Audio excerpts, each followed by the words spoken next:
आप सबको पता है हिसार जेल से मेरे खिलाफ कितनी ऑडियो कितने वीडियो, जो भी नई पुस्तक छप के आती है उसमें मेरा नाम गुरुद्रोही, संपर्क में नहीं रहना मर जाओगे, वीडियो कॉल गुरुद्रोही गुरुद्रोही, ऑडियो गुरुद्रोही गुरुद्रोही, 50 लाख खा गया, नामदान केंद्र पे लूट गया, वो कर गया, मुकदमा करवा दिया, गुरुजी ने मेरे को जेल में भेज दिया, 3 महीने की जेल भी काट के आए। मतलब हर चीज मेरे खिलाफ है ना, उसके बावजूद भी साध संगति में आज कई हजारों की संख्या में भाई बहन जुड़े हुए ना। इन सब के बावजूद कई हजारों की संख्या में भाई बहन साध संगति से जुड़े हुए हैं, ज्ञान को आधार बना के उधर झांकते भी नहीं है। और यदि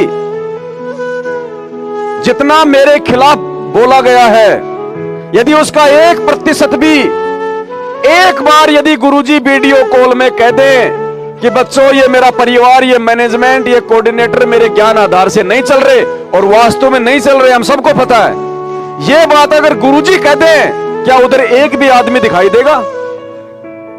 अगर एक भी दिखाई दे जाए तो उनके साथ में, अगर गुरुजी अगर ये कह दें ऑडियो या वीडियो में, और वो वीडियो यदि संगत में वायरल हो जाए कि भाई ये जो मैनेजमेंट है ये मेरे ज्ञान आधार से नहीं चल रहा, बच्चों मार खा जाओगे, और जितना जल्दी हो सके साथ संगति से जाके अगर उधर अगर कोई कुत्ते का बच्चा भी अगर मिल जाए, उन आश्रमों में अगर किसी कुत्तिया ने भी बच्चे दे रखे होंगे ना, वो भी मुंह में ले लेके दौड़ के आ जाएगी इधर। और इसके बावजूद हमारे खिलाफ कितनी उल्टी मार्केटिंग हो रखी है, और उसके बावजूद भी हजारों भाई बहन साथ संगति में बैठे आज। ये गुरुजी का आशीर्वाद और उनके ज्ञान का प्रभाव है, सतगुरु रामपाल जी। क्योंकि परमात्मा के खेल बहुत अटपटे होते हैं। परमात्मा ऐसे दया करता अपने बच्चों के कुम्हार की तरह, अंदर हाथ रखता ऊपर चोट मारता है।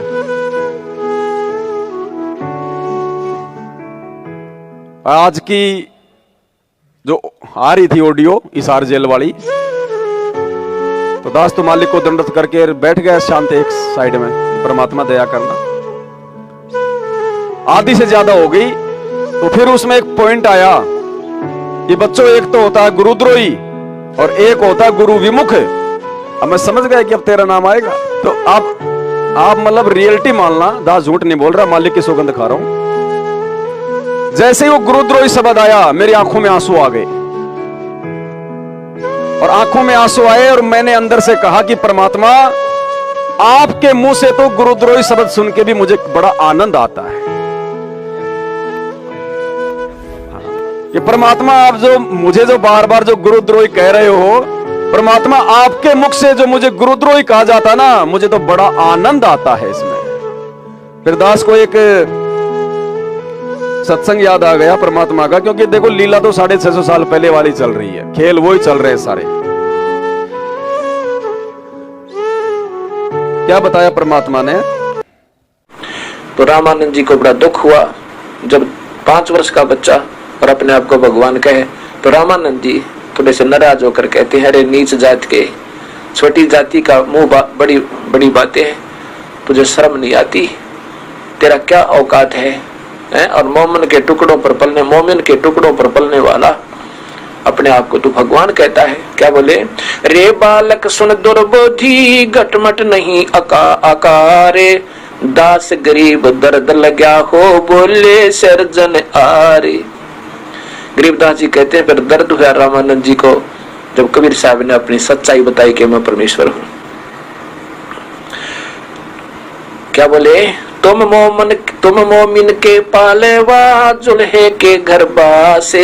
तेरा मुसलमान के घर में जो जन्म है वहां उसके टुकड़ों पर पल रहा है, और एक नीच जात के जुल्हे दानक के घर पर तेरा जन्म, वहां तेरा बास है। और गरीब दास अज्ञान गति, इतना दृढ़ विश्वास तो अपने आप को भगवान कहता है।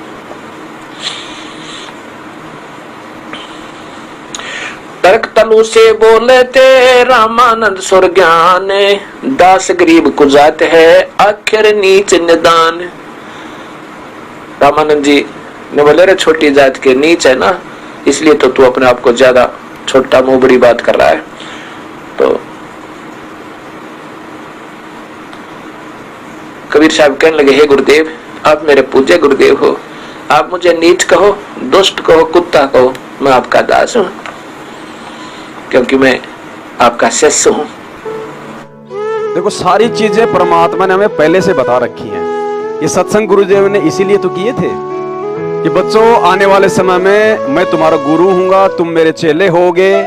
और ऐसी भी नौबत आ सकती है कि मैं तुम्हें गुरुद्रोही कहूंगा, मैं तुम्हें गालियां भी दूंगा, मैं तुम्हें बद्दुआ भी दूंगा, लेकिन उस समय तुमने कैसे रिएक्ट करना है अपने गुरु जी के साथ। यदि तुमने गुरु को भगवान मान लिया तो भाई हमें तो बड़ा आनंद आता है जब कोई ऐसा शब्द परमात्मा हमारे लिए यूज करते हैं, क्योंकि अंदर से हमें पता है, हिम्मत दे रखी है परमात्मा ने कि भाई गुरुद्रोही क्या है, गुरुद्रोही के लक्षण क्या होते हैं।